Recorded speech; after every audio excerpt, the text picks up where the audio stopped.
엘렌 코엔이라는 사람이 있습니다. 그 사람이 쓴 책 중에 내가 정말 원하는 삶은 따로 있다라는 책이 있습니다. 그 책에 재미있는 내용이 있습니다.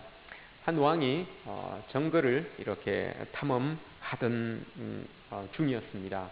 그때 정글을 탐험하다가 코코넛이 너무 먹고 싶어서 그 코코넛을 따서 이제 잘라서 탁 먹으려고 코코넛을 자르다가 잘못 잘라서 자기 발가락을 잘랐습니다.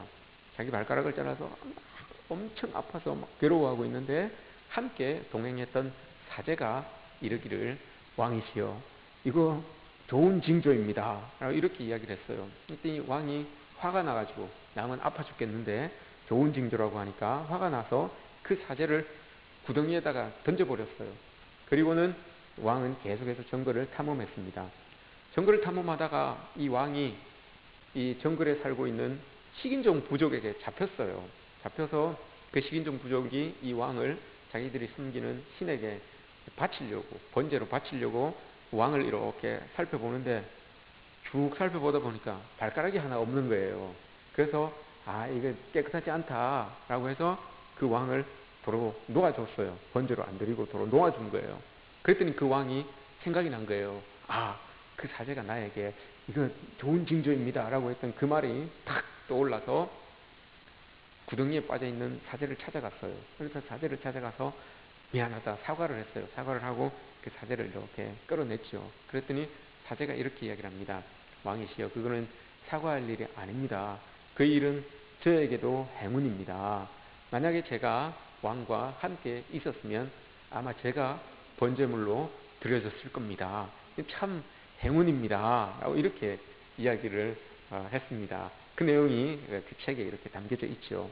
이것을 가지고 사제나 왕이나 이 사람들은 참 큰 행운이다 라고 이렇게 이야기를 합니다. 근데 여러분 한번 제가 여러분들에게 여쭤보겠습니다. 그리스도인들에게는 여러분 행운이 있습니까? 없습니까? 그리스도인들은 행운을 말할 수 있습니까? 없습니까? 믿는 사람들에게는 여러분 행운이 없습니다. 왜냐하면 믿는 사람들은 다 모든 것이 하나님의 준비하심이고 하나님의 은혜이기 때문에 그것을 가지고 우리는 행운이다 라고 이렇게 말하지는 않습니다. 심지어 시편 119편을 보시면 하나님께서는 믿는 사람들은 고난도 유익하다, 시련도 유익하다라고 이렇게 말씀하십니다. 그러므로 그리스도인들에게는 여러분 행운이다라는 그런 말은 없습니다. 하나님은 고난과 시련을 통해서도 우리에게 복을 주시는 분이기 때문에 그렇습니다. 주께서 부활의 그런 영광과 온 세상의 구원을 바라보시고 십자가를 지신 것처럼 우리도 늘 고난 너머의 영광과 구원을 바라보아야 합니다. 그렇게 살아갈 때 주님은 우리에게 은혜를 다하시고 준비하시는 그 하나님의 도우심을 우리에게 끼쳐 주실 것입니다. 이런 믿음을 가지고 살아가시는 저와 여러분들 되시기를 주님의 이름으로 축복합니다. 성경에서 불같은 시련과 고난을 받은 사람들을 꼽자면 우리는 당연히 욥을 꼽을 겁니다. 그리고 또 요셉이라는 사람도 꼽을 수가 있습니다. 근데 그 사람들 못지않게 오늘 본문의 주인공인 아브라함도 여러분 참 많은 시련과 감당하기 어려운 시험들을 겪은 사람 중에 한 명입니다. 믿음으로 자기 고향을 떠나서 하나님과 교제하면서 일생을 이렇게 살아온 사람이 아브라함입니다.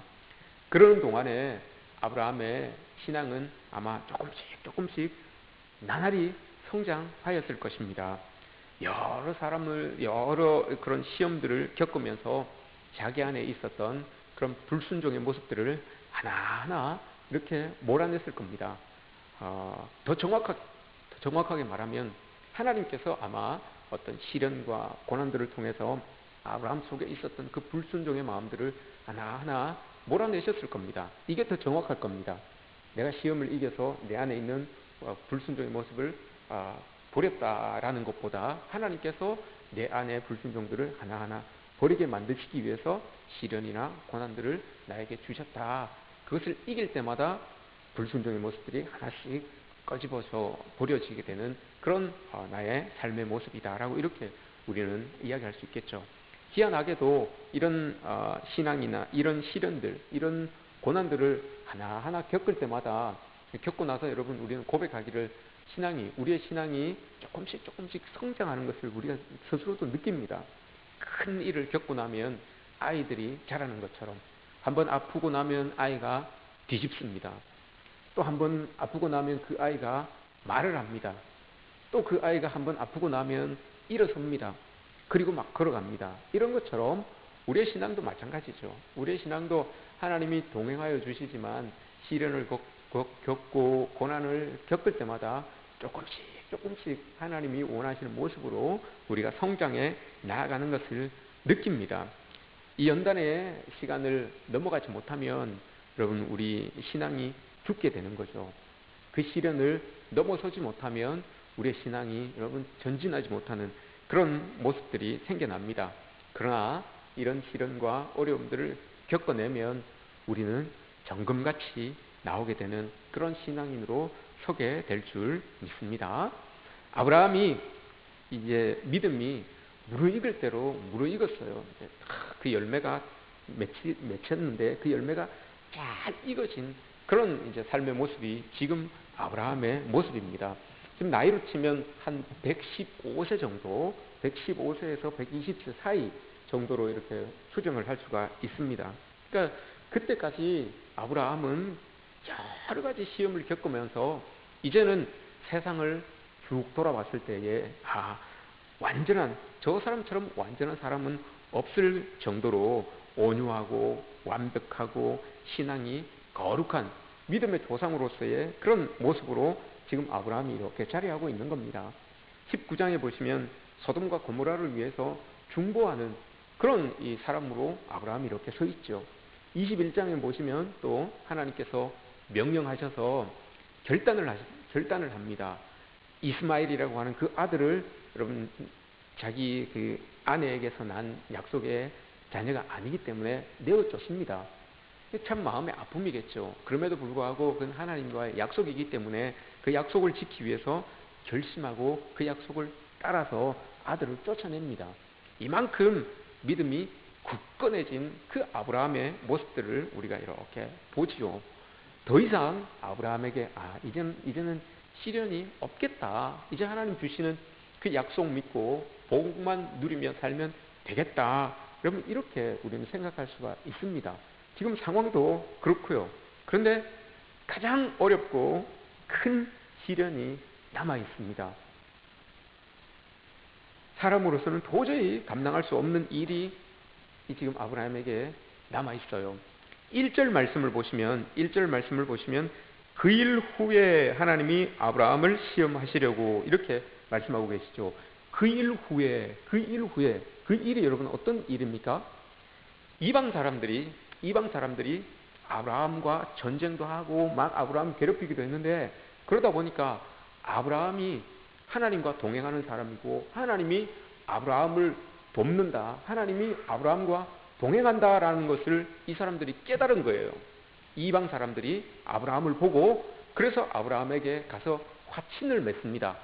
내가 당신을 보니까 하나님이 함께 하시는 백성이기 때문에 내가 어쩔 수 없습니다. 그래서 화친합시다. 우리 이제 잘 지내봅시다. 이렇게 이제 화친을 하는 그런 이 내용이에요.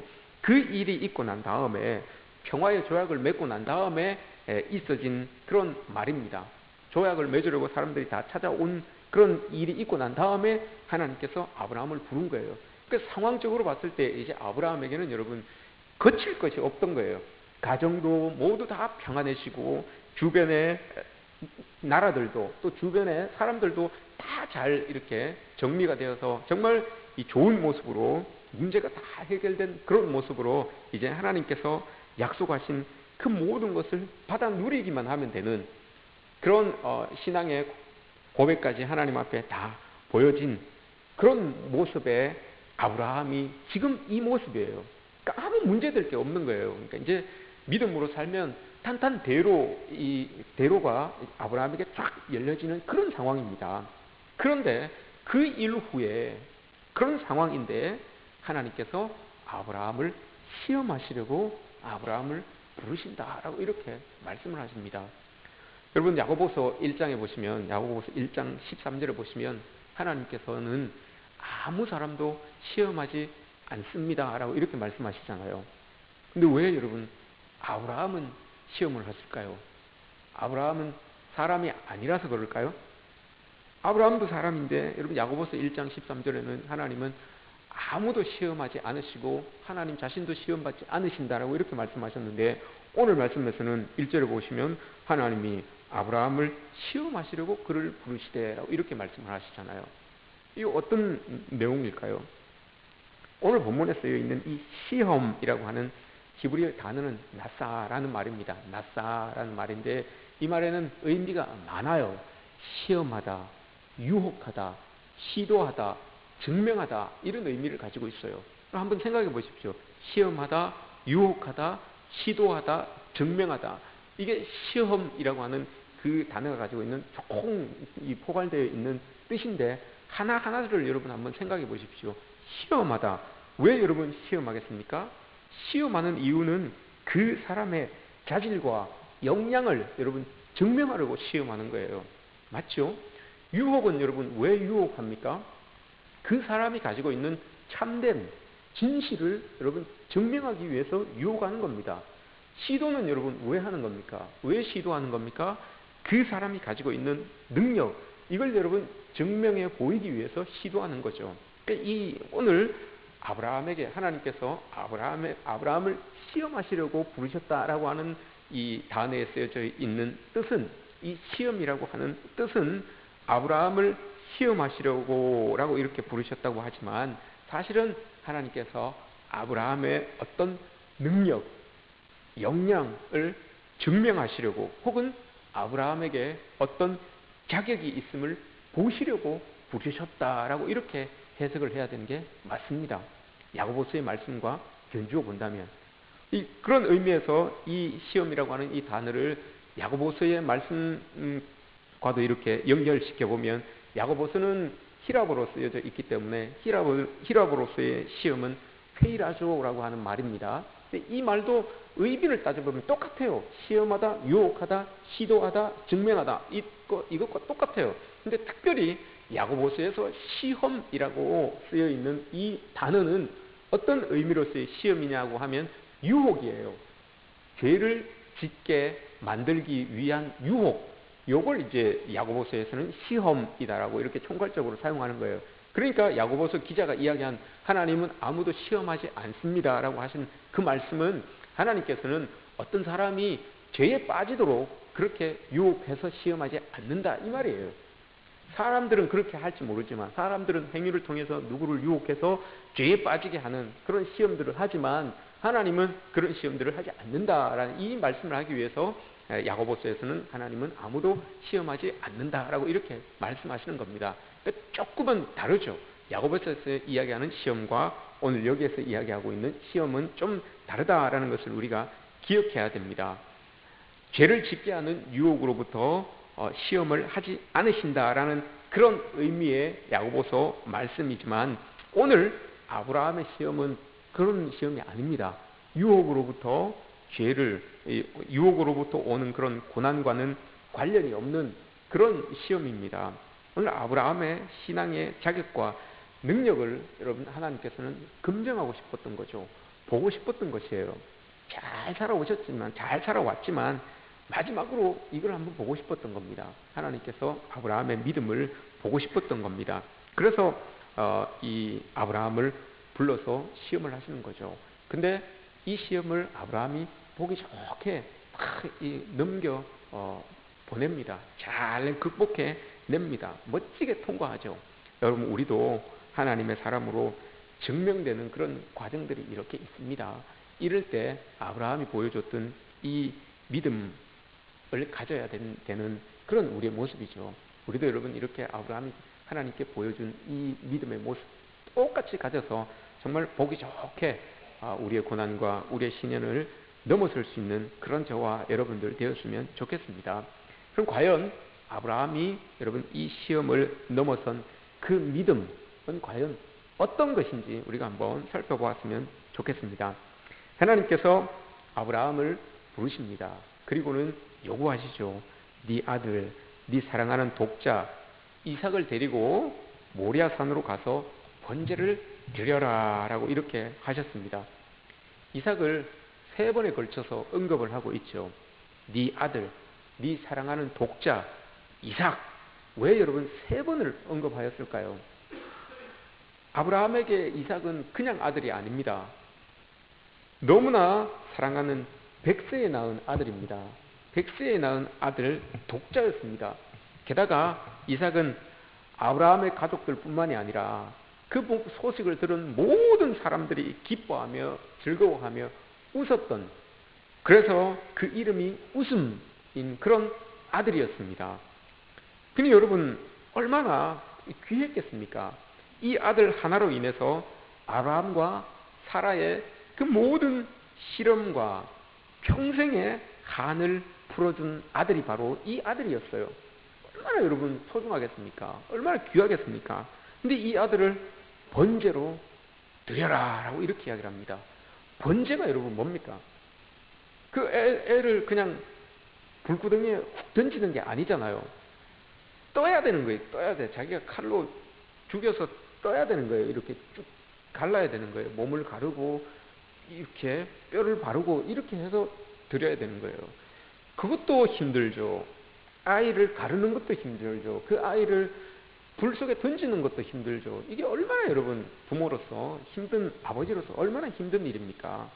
여러분 한번 생각해 보십시오. 불의의 사고로 우리 자녀를 먼저 보내도 마음속에 찢어지는 그런 아픔이 있고 그 아이를 평생 여러분 가슴 한구석에 묻어야 되는 게, 그게 그렇게 묻은 자식을 안고 살아가야 되는 게 부모의 마음인데, 하물며 그렇게 소중하게 여기는 그 독자를 내 손으로 죽이고 그 아이를 불 속에 집어 던져서 죄 하나 남지 않게 다 태워서 하나님께 드려야 된다라고 이렇게 요구하시니, 여러분 이게 얼마나 큰 아픔이겠습니까?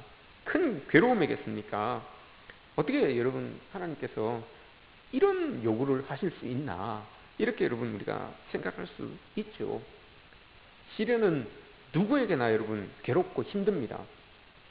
지난날에 아무리 크고 많은 시련을 겪고 넘어왔을지라도 여러분 지금 당하고 있는 고난이 제일 감당하기 힘든 시련입니다. 아무리 큰 시련을 겪어왔어도 지금 시련을 겪고 있다면 그 시련이 여러분 나에게는 가장 큰 시련일 수밖에 없어요. 아브라함이 얼마나 큰 시험들을 많이 넘어왔습니까? 그런데 또 이런 일들이 일어납니다. 우리가 동의할 수 있는 것은 아마 이 시험이 아브라함에게 있어서 일생일대 가장 아픈 시험일 것이다. 우리 모두 다 동의할 수 있을 겁니다.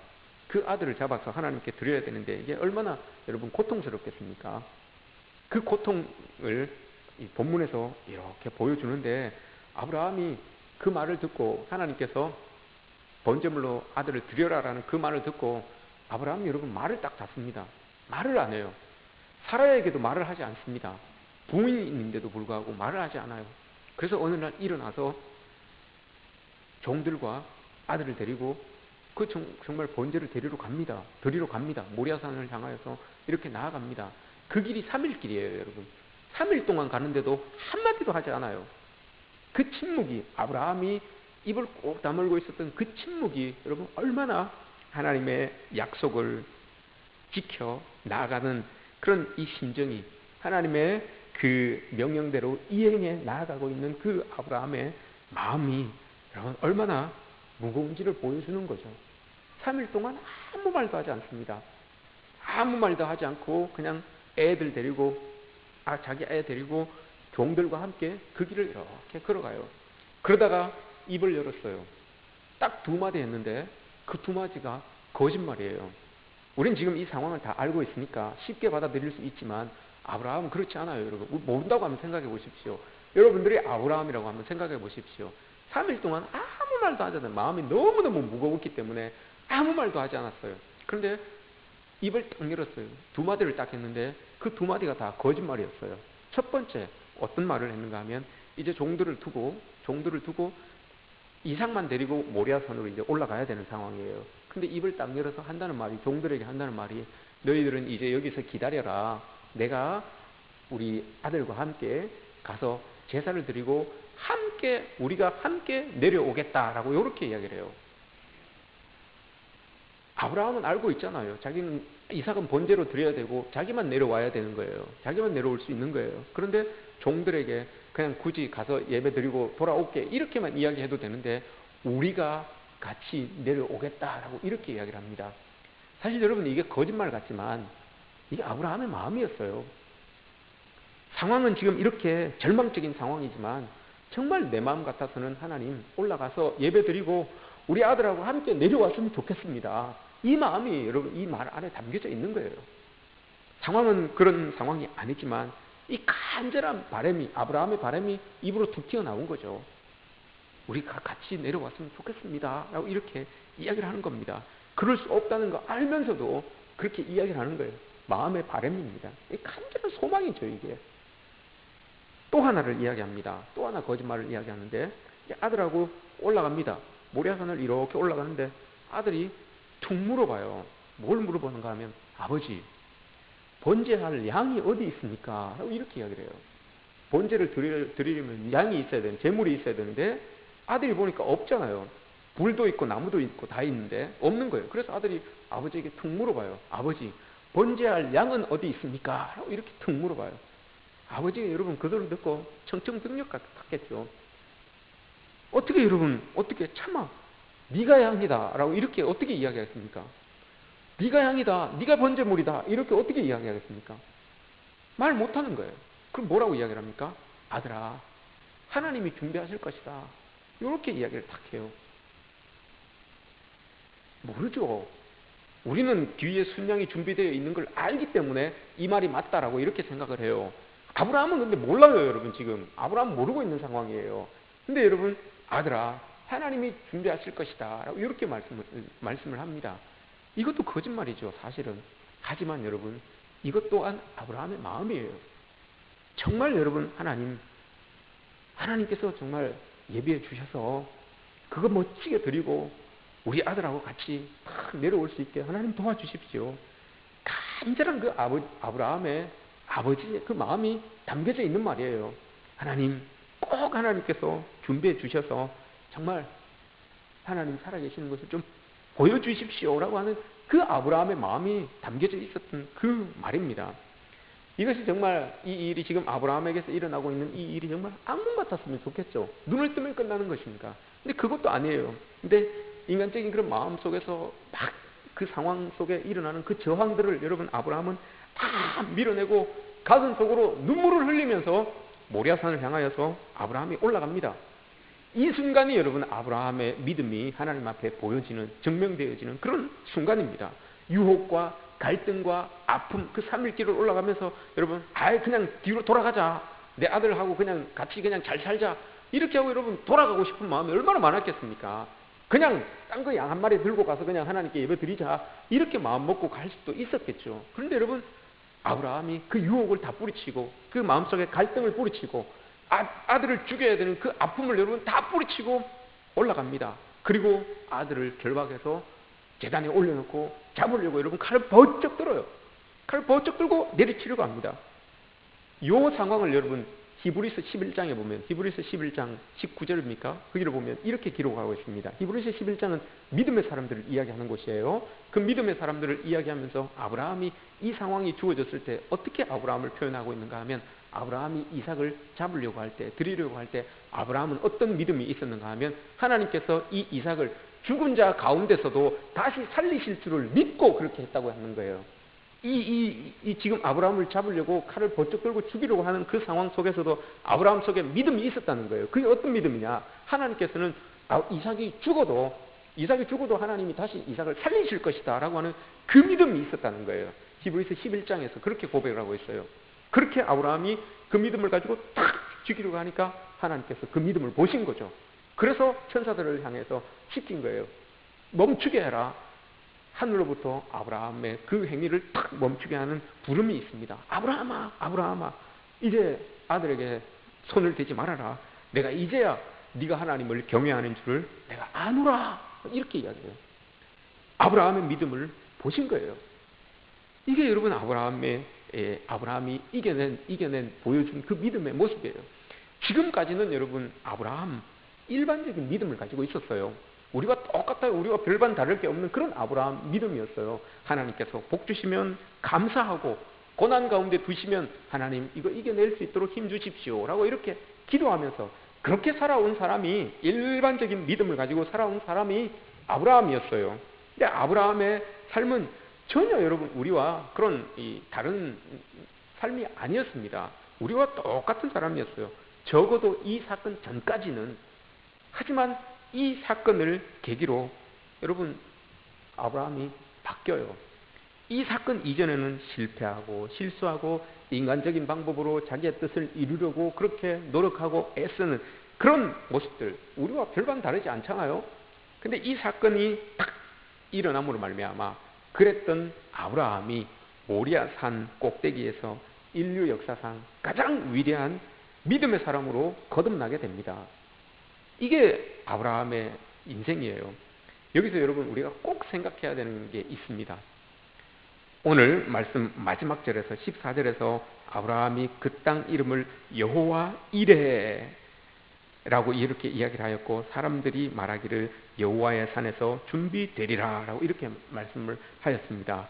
또한 8절에서 아브라함이 말한 것처럼, 아들이 물어봤을 때 아브라함이 말한 것처럼 하나님께서 준비하시리라 라고 하였습니다.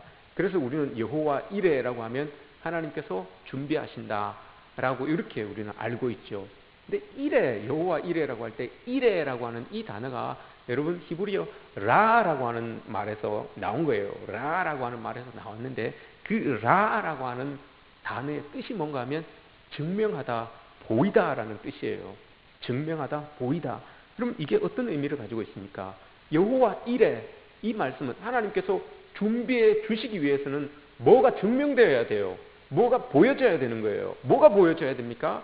아브라함의 믿음이 여러분 그 자리에서 보여졌던 거예요. 그래서 하나님께서 준비하신 것이고요. 그 준비하심으로 인하여서 하나님이 증명되신 거예요. 뭐가 증명됩니까? 그 하나님의 사랑이 증명되신 거예요. 이게 여호와 이레라는 말이에요. 여호와 이레라고 하는 이 단어에는 세 가지가 포함되어 있어야지만 여호와 이레라고 이렇게 이야기를 할 수가 있는 거예요. 먼저는 나의 믿음이 하나님 앞에 보여져야 되는 것이고요. 그리고 말미암아 하나님께서 준비해 주시는 것이고, 그 준비해 주시는 것을 통하여서 하나님의 사랑이 증명되는 것, 이거 세 개가 합쳐져야지만 여호와 이레라는 말이 나오는 거예요. 아브라함이 지금 여호와 이레, 사람들이 지금 여호와 이레라고 이야기하는 것은 그 사건을 통하여서 아브라함의 믿음이 보여졌고 하나님의 준비하심이 나타났고, 그 준비하심으로 인하여서 하나님의 사랑이, 아브라함을 향한 하나님의 사랑이 증명되었다는 거예요. 하나님의 살아계심이 증명되었다는 거예요. 그래서 여호와 이레라고 이렇게 사용할 수가 있는 겁니다. 여러분 우리도 우리 인생을 살다 보면 정말 아브라함이 이 여호와 이레로 말미암아서 얼마나 여러분 기뻤겠습니까? 자기는 몰랐는데, 자기는 정말 몰랐는데 보니까 순양이 정말 준비되어 있었던 거예요. 그 순양, 준비되어 있는 순양을 하나님 앞에 예물로 탁 드리면서 그 향기처럼 탁 타오르는 그 연기가 하늘로 쫙 올라가는 그 모습을 보고 아브라함과 여러분 아들 이삭이 여러분 얼마나 즐거웠겠습니까? 얼마나 기뻤겠습니까?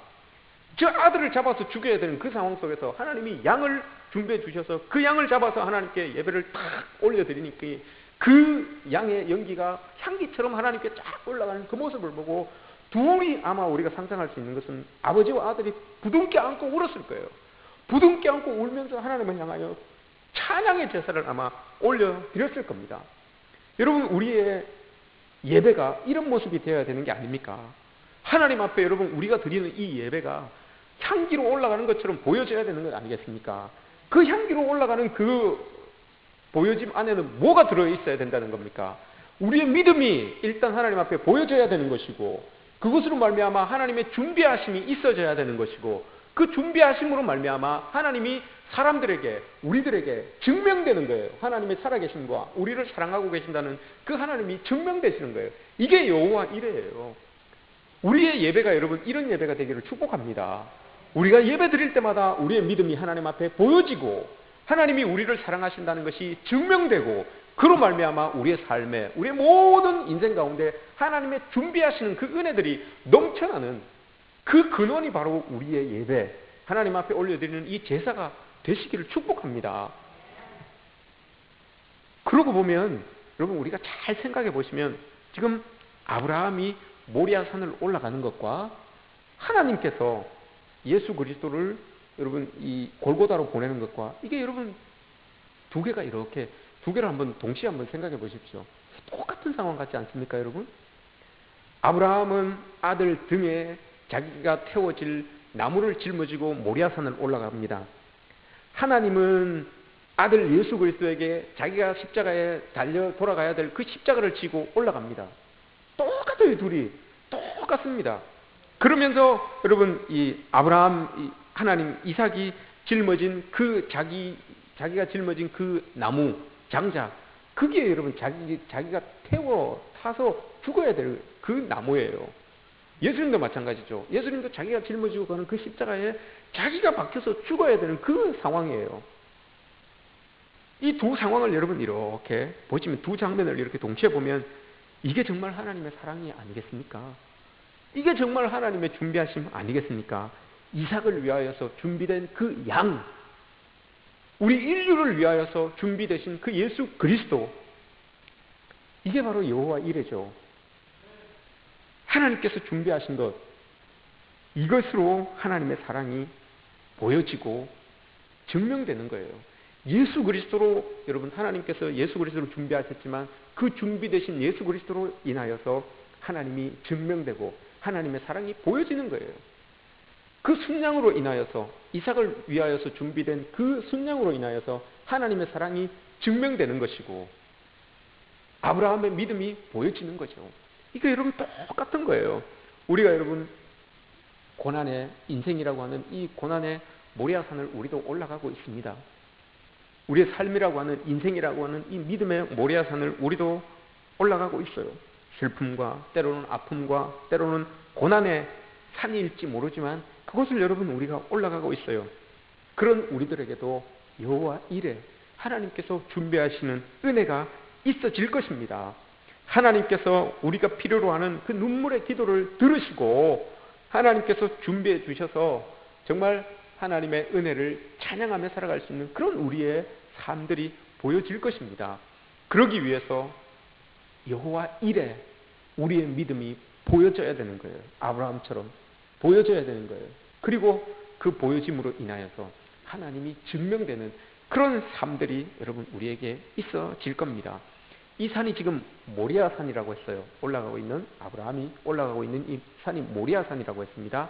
근데 여러분 모리아산이라고 찾으면 안 나와요. 이거 지금은 이 지명이라고 하는 것이 어딘지 정확하게 모리아산이 어딘지는 몰라요. 그런데 모라라고 이렇게 나와요. 모라. 아까 여러분 이레 여호와 이레의 동사가 뭐라고 했습니까? 라라고 했어요. 라, 그죠? 라. 마지막 의미가 뭐라고 했습니까? 증명되다 보이다라고 했죠. 모라, 모리아. 이게 모라입니다, 여러분. 모라 어떤 의미일까요? 증명되는 곳, 증명되는 장소라는 뜻입니다. 모라, 증명되는 곳. 여러분 그 모리아에서 증명이 되었어요. 이 아브라함의 믿음이 증명이 되었고 하나님의 사랑하심이 증명이 된 거예요. 보여진 거예요. 그게 모라예요. 인생의 모리아산이 증명되는 곳이에요. 믿음의 사람들에게 있어서 모리아산은 여러분 증명되는 곳이에요. 나의 믿음이 증명되는 곳이고 하나님의 살아계심이 증명되는 곳이에요. 이게 바로 모리아산이에요. 우리가 그렇게 고난 중에도 올라가고 있는 그 모리아산이 증명되는 곳입니다. 우리 믿음이 증명되는 곳이고 하나님이 나에게 증명되는 곳이에요. 제가 여러분 이 모라라고 하는 이 단어를 이렇게 보면서 뭘 생각했겠습니까? 저와 마음이 비슷한 사람이 있나 없나 한번 제가 보겠습니다. 모라라고 하는 이 단어를 보면서 제가 뭘 생각했겠습니까? 모화를 생각했어요. 모화. 이게 참 우리 교회가 비슷하다. 우리 교회가 내 믿음이 증명되는 곳이었으면 좋겠습니다. 우리 교회가 하나님이 증명되는 곳이었으면 좋겠습니다. 이 마음을 저는 가졌어요, 여러분. 여러분 동일하게 이 마음 가졌으면 좋겠습니다. 모화. 이 정말 하나님께서 우리 교회 이름을 그냥 대구마구 지은 게 아니구나. 그냥 동네 이름으로 모화를 지은 게 아니구나. 모화 한 끗 차이지만 이곳에 우리 인생도 여러분 한 끗 차이예요. 행운과 하나님의 준비하심도 한 끗 차이예요, 여러분. 믿음으로 바라보면 그건 하나님이 주시는 은혜고 하나님의 준비하심이지만 믿지 않는 사람들은 그걸 행운이라고 이야기해요. 이거 한 끗 차이예요. 모라, 모화 별로 차이 나지 않지만 여러분 저는 그렇게 받아들여요. 우리 교회가 여러분들의 믿음이 증명됨으로 말미암아서 여러분들의 삶 가운데 하나님이 증명되는 그런 은혜가 나타나서 우리의 모든 인생을 하나님이 준비해 주시는 여호와 이레의 그런 우리의 삶이 되었으면 좋겠다. 이런 마음을 저는 가졌습니다. 여러분 모두가 이런 마음 가지시기를 축복합니다. 우리 모든 여러분 모리아산을 올라가고 있어요. 우리 모두는 모라라고 하는 모화라고 하는 이곳에서 증명해야 됩니다. 우리의 믿음을 여러분들이 증명하면서 나가야 되는 곳이에요. 그리고 그 증명하는 우리의 삶에 하나님도 스스로를 증명하세요. 준비해 주심으로 인하여 증명하시는 거예요. 이게 여러분 우리 신앙생활 아니겠습니까? 여러분 모두가 정말 오늘 말씀처럼 믿는 자에게는 행운이 없습니다. 다만 여호와 이레 하나님의 준비하심과 하나님의 은혜만 있다는 것을 믿으시기 바랍니다. 그 준비하심을 얻기까지 보여줘야 돼요. 여호와 이레 내 믿음이 하나님께 보여줘야 되는 것이고 그로 말미암아 내 인생에 준비하신 그 하나님이 나의 삶을 통해서 증명되는 거예요. 나에게도 증명되고 또 세상 사람들에게도 증명되는 거죠. 이게 여러분 우리가 살아내야 하는 그 믿음의 모리아산이라고 하는 그 인생을 걸어가는 우리의 모습입니다. 여러분 모두가 이런 은혜가 여러분들의 삶 가운데 있어지기를 축복합니다. 인생이 모리아산이지만 그곳에서 여호와 이레 하나님께서 준비하시는 그 준비하심의 은혜를 받아 누리시기를 주님의 이름으로